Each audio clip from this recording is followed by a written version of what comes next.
बरेली में हम लोगों ने जो अंगूर पैदा किया वो 100% ऑर्गेनिक अंगूर है। नासिक और दूसरे क्षेत्रों में आप देखेंगे तो वहाँ बिना केमिकल के अंगूर की खेती करना संभव नहीं हो पाता। दो तरह के अंगूर होते हैं, एक होता है टेबल ग्रेप और दूसरा होता है वाइन ग्रेप। वाइन जितनी पुरानी होती जाएगी उतनी उसकी वैल्यू बढ़ती जाएगी। जिस मिट्टी में जिस प्रजाति का अंगूर उगाया जाएगा वो हर मिट्टी में उसकी क्वालिटीज़ अलग होती जाएंगी। मैं चाहता हूँ कि पूरी हमारी रोहिलखंड तराई जो है नेशनल और इंटरनेशनल अंगूर की मंडी के रूप में प्रस्थापित हो जाए। ये 1 एकड़ अंगूर की अगर आप पौधा लगाते हैं लगभग 4 से 5 लाख रुपए खर्चा आता है। अंगूर का 1 एकड़ में लगभग 1200 पौधा लग जाता है। 7 टन मटेरियल आपका दूसरे वर्ष आ जाता है 1 एकड़ में, और अगर 100 रुपये भी बिका तो 7 लाख रुपए का हो गया। किसान की लागत तो 2 वर्ष से 3 वर्ष के अंदर पूरी लागत निकल आती है। अंगूर का पौधा आप लगा दीजिए, आपकी संतानें जो हैं अंगूर की खेती का मज़ा नहीं लेंगी, वो वाइनरी का मज़ा लेंगी। भारत में अंगूर की सबसे ज्यादा खेती महाराष्ट्र में होती है। नासिक को भारत की अंगूर राजधानी तक कहा जाता है। यहां से पूरे देश भर में अंगूर जाता है। लेकिन अब उत्तर प्रदेश के बरेली जिले में एक किसान ने अंगूर की इतनी शानदार खेती करके दिखा दी है कि उनके बागों में होने वाला अंगूर नासिक तक जा रहा है। नमस्कार, मैं हूं शैलेश अरोरा और एक बार फिर से आपका गांव जंक्शन के इस पॉडकास्ट में स्वागत है। आज के इस पॉडकास्ट में जो हमारे साथ मेहमान जुड़े हैं, जो हमारे खास मेहमान हैं, उनका नाम है अनिल साहनी, जिन्होंने बरेली में अंगूर की बहुत ही अच्छी खेती करके दिखाई। और अब उनका एक ही लक्ष्य है कि आने वाले समय में जब लोग अंगूर की खेती की बात करें या अंगूर का जिक्र आए तो लोग नासिक से पहले उत्तर प्रदेश के बरेली का नाम लें, बरेली का उदाहरण दिया जाए। तो चलिए आपको मिलवाते हैं अनिल साहनी जी से, जो इस समय हमारे साथ मौजूद हैं। अनिल जी, बहुत बहुत स्वागत आज आपका हमारे साथ इस पॉडकास्ट में। अनिल जी, आपके फार्म पे हम आए थे और दिखाया था उस समय भी जब अंगूर आए नहीं थे, आपने लगाए थे, वो वीडियो भी हमने अपने दर्शकों को दिखाया। और जब अंगूर से भरा हुआ था वो पूरा बाग, तब भी हमने दर्शकों को दिखाया। बहुत से उनके सवाल आए, आज वो सवाल भी हम आपसे लेने वाले हैं। लेकिन सबसे पहले हम यही जानना चाहेंगे कि ऐसा क्या था कि यहाँ पर पहले कोई अंगूर की इतने अच्छे से खेती नहीं कर पाया और आपने कैसे कर ली? पहले तो यही बताइए। जो हमारा रोहिलखंड तराई का या यूपी का जो ये एरिया है, इसमें परंपरागत खेती में ही लोग रुचि लेते रहे और धान, गेहूं, गन्ना या फलों के नाम पर अगर था तो अमरूद, पपीता, जो भी हमारी कन्वेंशनल यहाँ की फसलें थीं उसमें लोग चलते रहे। आम हमारे यूपी का बहुत प्रसिद्ध है। तो इस तरह से कुछ खास फसलों के इर्द गिर्द हमारा यूपी का हॉर्टिकल्चर पूरा जो है और एग्रीकल्चर घूम रहा है। तो जब हमने इसको स्टार्ट किया एग्रीकल्चर को, तो थोड़ा सा मन में ये रहता था कि हम अपने खेत पर कुछ ना कुछ टेक्नोलॉजी का यूज़ करें और उससे क्या बेहतरी हम प्राप्त कर सकते हैं टेक्नोलॉजी के यूज़ से। तो उस तरफ इंटरेस्ट रहता था। तो जो हम खेती करते हैं उसमें सबसे इम्पॉर्टेंट हो जाता है हमारा, वो है जो हमारे क्लाइमेटिक जो पैरामीटर्स हैं, हमारे जो जलवायु के कारक होते हैं। अमूमन बात होती थी जब जलवायु के कारकों की बात होती थी तो कि टेम्परेचर की बात हो गई, बहुत से बहुत ह्यूमिडिटी की, मतलब तापमान और आर्द्रता की बात चलती थी। उससे आगे की बात कभी नहीं सोची गई। और जब मैं पुरानी बुक्स पढ़ता था जो इंटरनेशनल थी, हिस्ट्री ऑफ एग्रीकल्चर या बाकी चीज़ें भी, तो ये समझ में आता था, जो बड़े बड़े साइंटिस्ट्स ने भी रिसर्च करी, तो किसी भी फसल के ऊपर टेम्परेचर और ह्यूमिडिटी एक इम्पॉर्टेंट फैक्टर होता है। लेकिन उसके साथ साथ विंड वेलोसिटी है, विंड का डायरेक्शन है हमारा, कैसी विंड्स चल रही हैं, और सन की इंटेंसिटी कैसी है, रेनफॉल कितना है, प्लस इन सब का कॉम्बो कि इनका आपसी समीकरण क्या रहा। जिस दिन बारिश हो रही थी उस दिन हवा कितनी तेज थी, बारिश से पहले धूप कितनी थी, बारिश के बाद धूप कितनी तेज थी, बारिश से पहले ह्यूमिडिटी कितनी थी, धूप दिन में तेज थी तो शाम को ह्यूमिडिटी पर क्या फ़र्क पड़ा।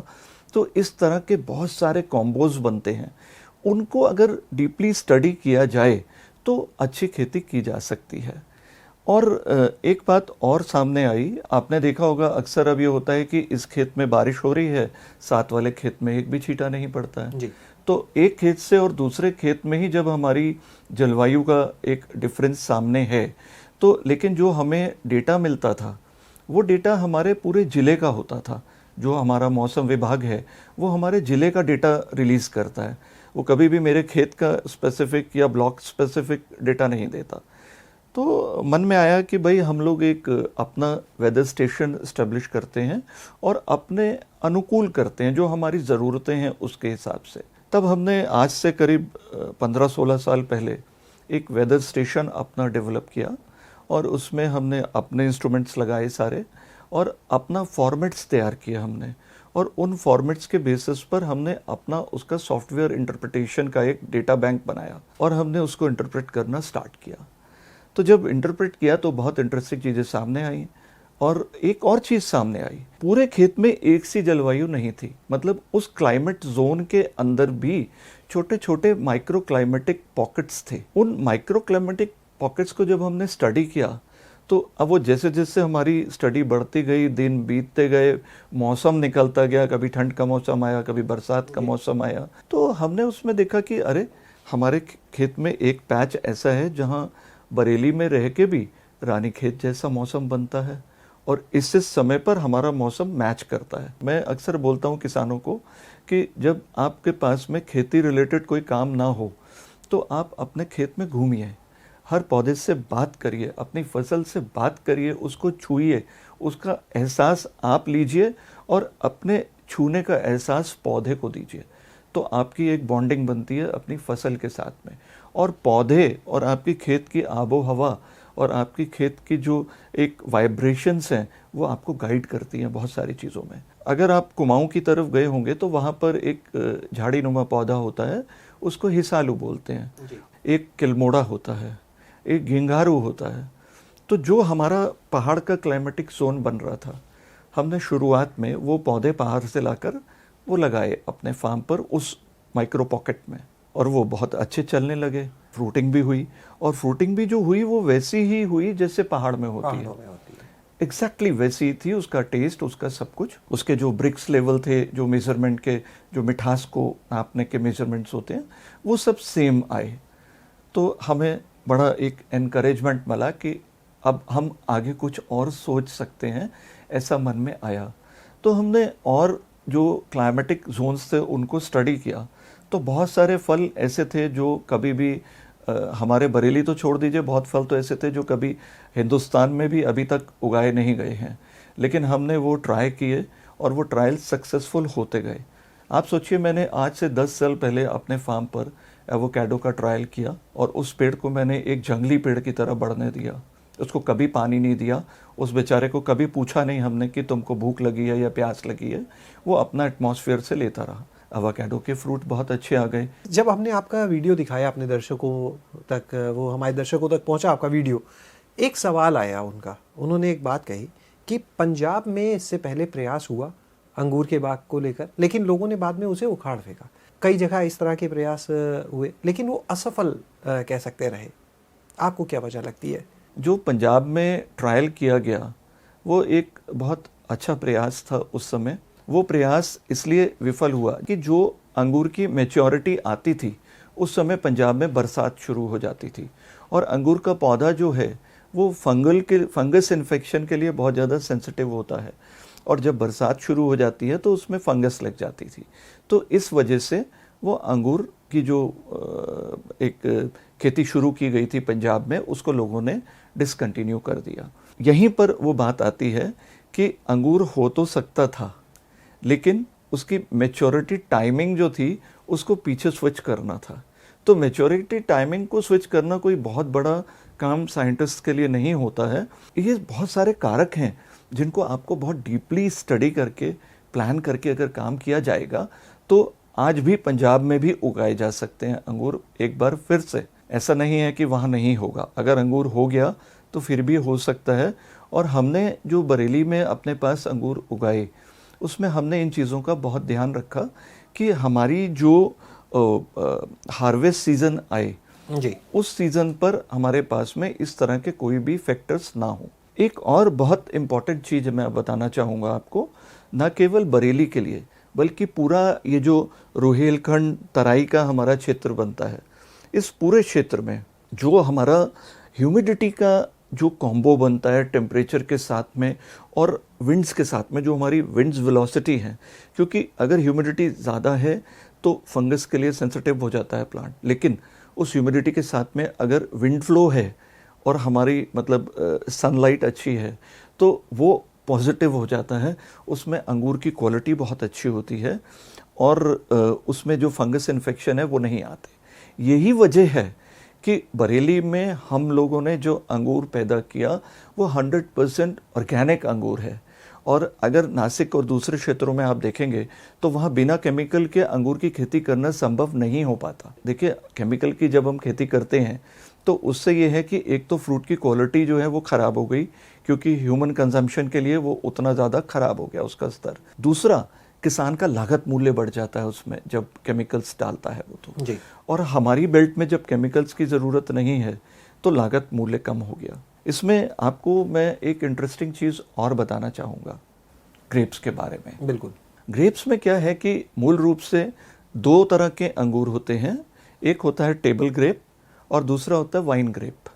टेबल ग्रेप वो होता है जो हम लोग घरों में हरा अंगूर या ब्लैक अंगूर या पिंक अंगूर जो हमारे पास में आते हैं, की तरह से हम खाते वो हैं। हम एक फल की तरह से जिसका कंजम्पशन करते हैं वो टेबल ग्रेप होता है। और दूसरा होता है वाइन ग्रेप।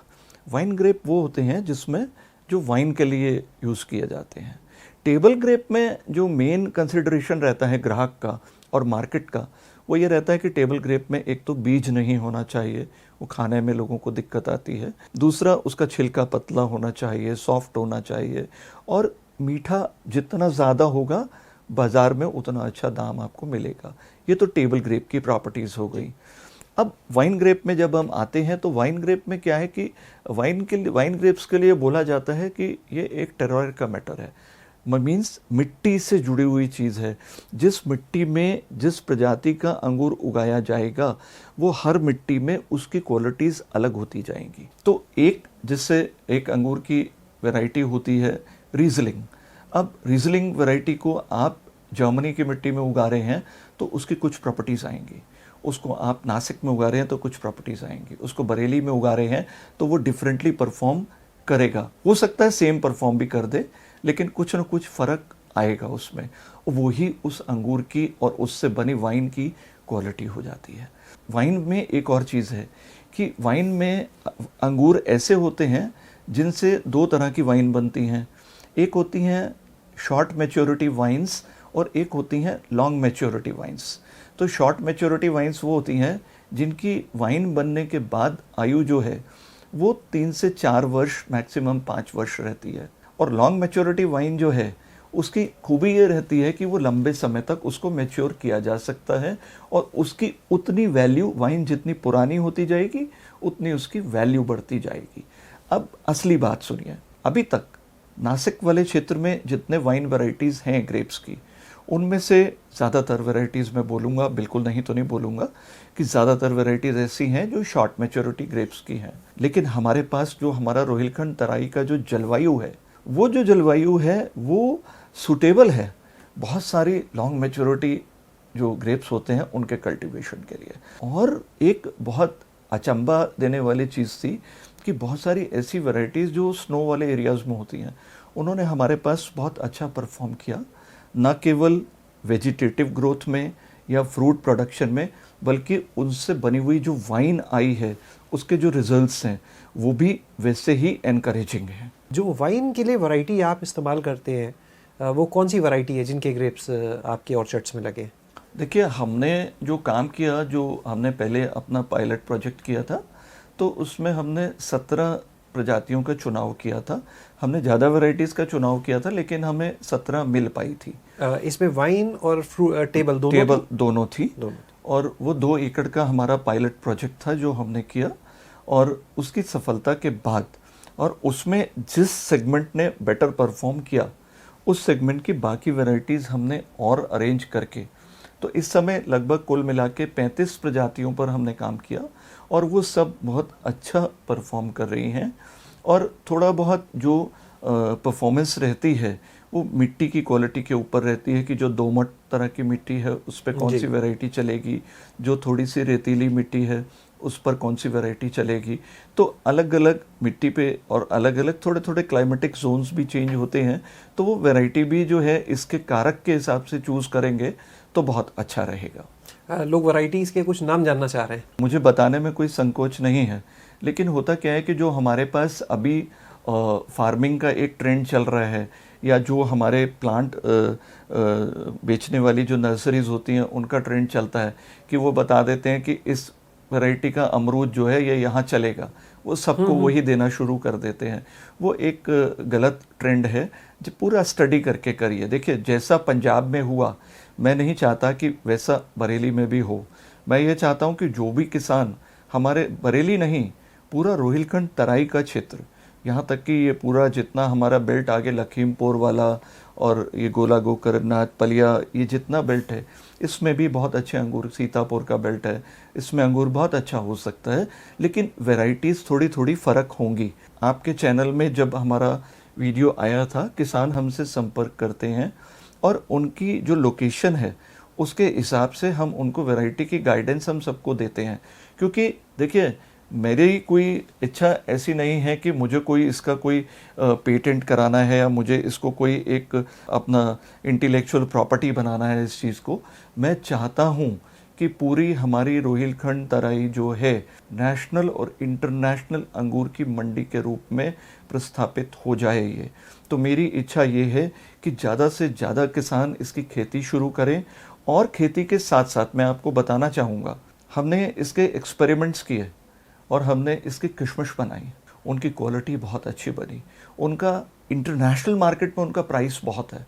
तो आने वाले समय में मैं बहुत आसानी से इस चीज़ को विजुलाइज कर सकता हूँ कि आने वाले 5 साल और उसके बाद एकदम जंप लेके 10 साल के अंदर जो ट्रेंड चेंज होगा, आप देखिएगा, ये पूरी बेल्ट ना केवल ग्रेप्स के लिए, बल्कि जो ग्रेप्स के रेजिन्स हैं और बाकी जो प्रोडक्ट्स हैं, उसमें इंटरनेशनल मार्केट में एक आइकन के रूप में हम लोग उभर के आएंगे।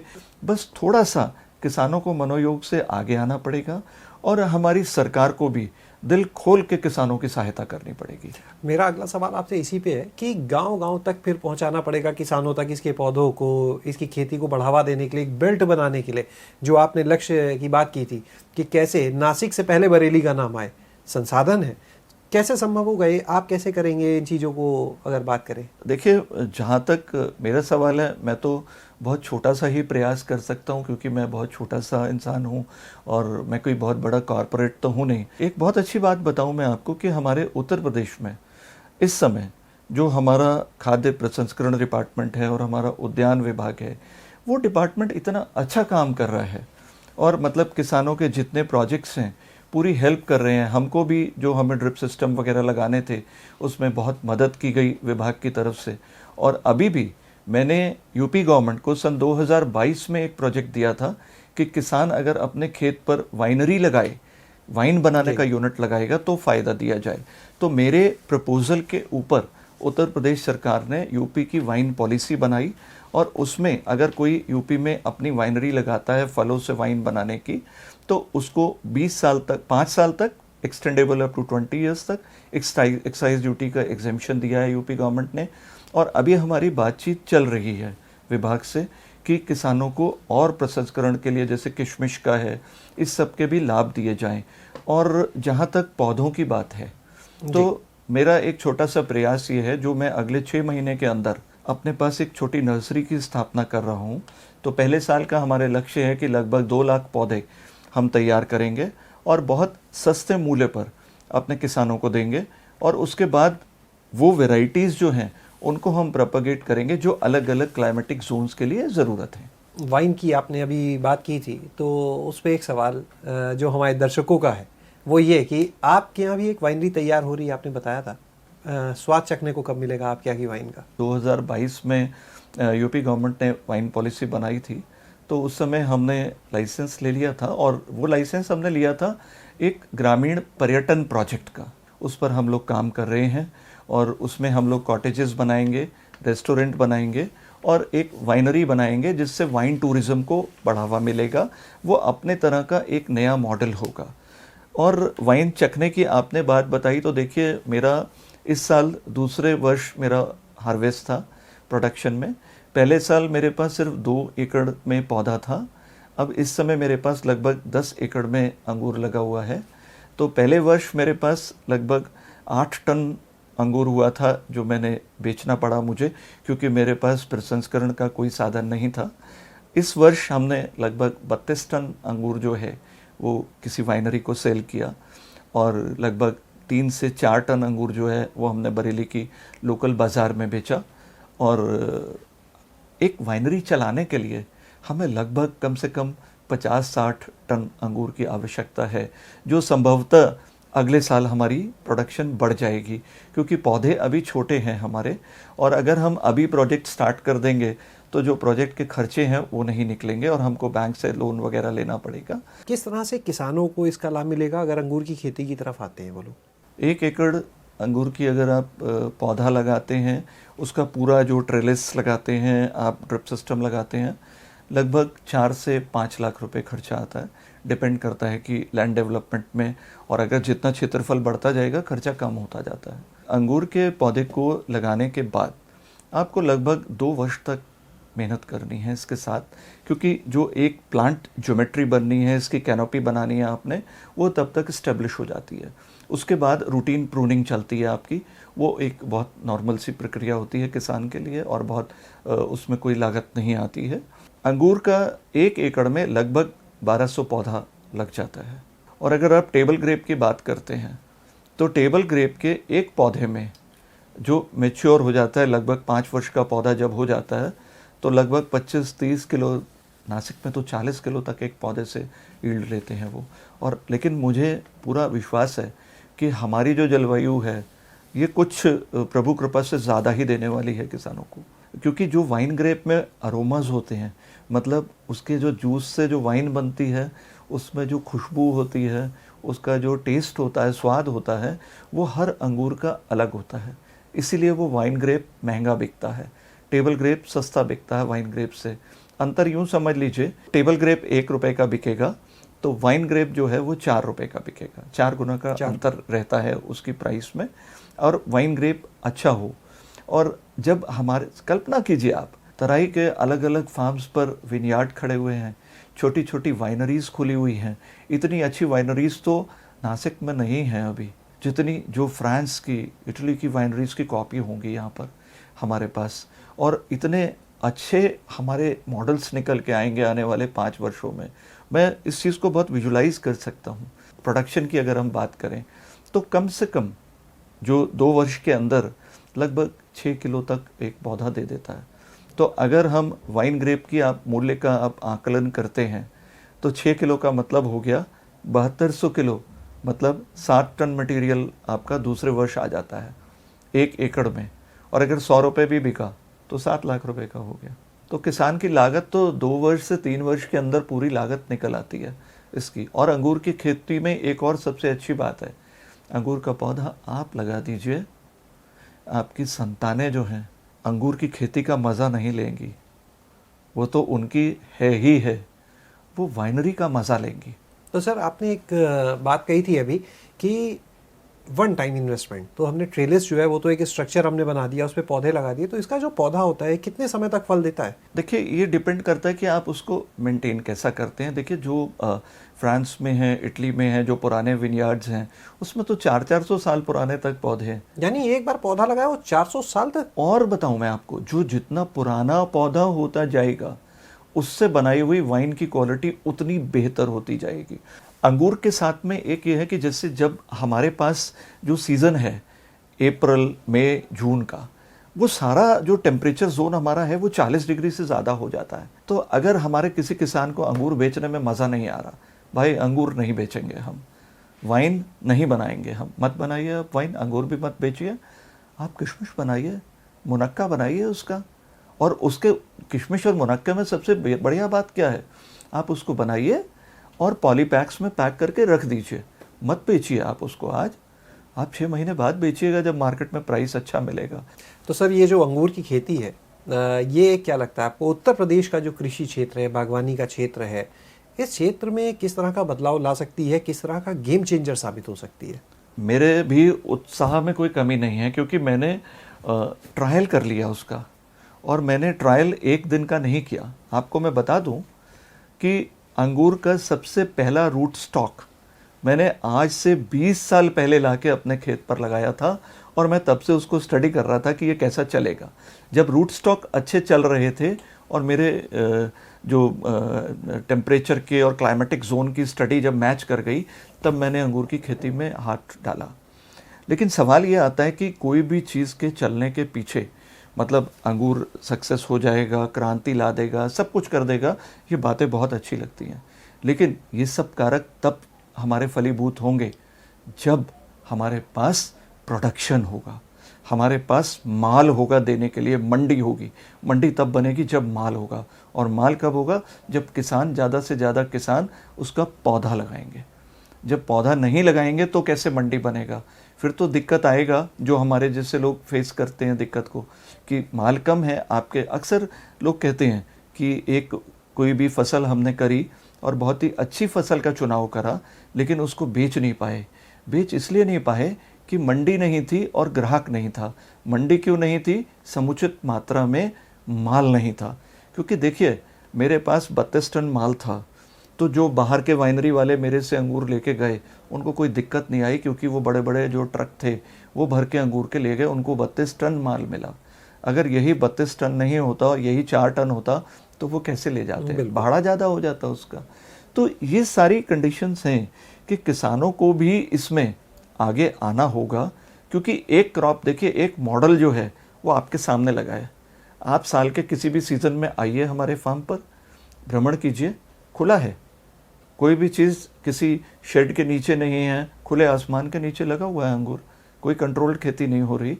आप आके देखिए, जब मर्जी आइए तब देखिए। आपने कहा कि ज़्यादा से ज़्यादा लोग जब लगाएंगे पौधे, तब जाके ये पूरा एक हब के रूप में विकसित होगा। तो बहुत से किसान आपको सुन रहे हैं, पहले भी सुन चुके हैं, और वो ये भी जानना चाहते हैं कि ये पौधे अब उन्हें मिलेंगे कहाँ से।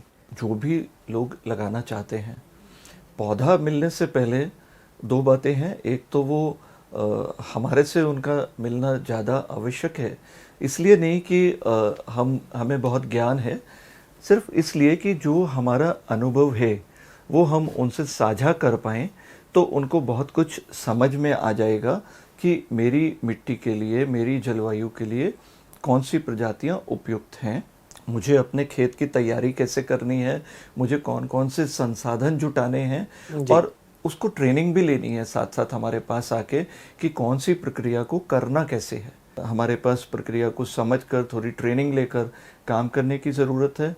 और जब उनका मन बन जाएगा, तो तब तक 6 महीने 7 महीने में पौधे भी हमारे पास मिल जाएंगे। और वही जनवरी फरवरी का जो टाइम होता है, वही टाइम इसको लगाने के लिए हमारी जो जलवायु है उसके लिए बहुत उपयुक्त है। यानी कि अगर किसी को प्रशिक्षण चाहिए अंगूर की खेती का, तो उसे अब नासिक जाने की ज़रूरत नहीं है, वो बरेली में भी पूरी जानकारी ले सकते हैं, सीख सकते हैं अंगूर की खेती आपसे। बिल्कुल सीख सकते हैं, और वो भी बिना कुछ खर्च करे हुए। हम चाहेंगे कि एक बार आप अपना जो फार्म का एड्रेस है, अपना मोबाइल नंबर, वो हम चाहेंगे आप यहाँ पर शेयर कर दें। बरेली में तिगरा गांव है हमारा, B3 ब्लॉक में है, और इस यहाँ तक पहुँचने के 2 रास्ते हैं। एक तो रिठौरा कस्बा है पीलीभीत रोड पर, वहाँ से आ सकते हैं, और दूसरा जो बरेली का दिल्ली लखनऊ बाईपास है, वहाँ पर पुलिस चौकी एलादपुर के सामने से एक रोड आता है, वहाँ से भी हमारे फार्म पर पहुँच सकते हैं। मेरा मोबाइल नंबर जो है 8650607555। बहुत बहुत शुक्रिया सर, हमारे साथ जुड़ने के लिए, ये महत्वपूर्ण जानकारी साझा करने के लिए, हमारे किसान भाइयों तक, दर्शकों तक पहुंचाने के लिए। तो आज आपने यहाँ पर अनिल साहनी जी को सुना और जाना कि कैसे जो ये तराई क्षेत्र, जो रोहिलखंड का क्षेत्र है, बरेली, जहाँ पर अंगूर की जो खेती है किस तरह से शुरू हुई और कितनी सफल तरीके से चल रही है इनके फार्म पर, उसके बारे में जो बारीकियां अंगूर की खेती की, वो सब आपने जानी। और आप भी अगर अंगूर की खेती करना चाहते हैं तो आपको उसे सीखने के लिए महाराष्ट्र तक जाने की ज़रूरत नहीं है। आप बरेली में आकर इसको सीख सकते हैं, वहाँ पर देख सकते हैं कि किस तरह से अंगूर हो रहा है। उसके पौधे जो हैं वो भी आने वाले समय पर मिलना शुरू होंगे, और एक ही लक्ष्य है कि किस तरह से इस पूरे क्षेत्र को अंगूर की खेती का एक हब बना दिया जाए। धन्यवाद। गांव जंक्शन को सभी सोशल मीडिया प्लेटफॉर्म्स पर फॉलो करें व्हाट्सएप चैनल और जीमेल आईडी पर भी संपर्क साध सकते हैं।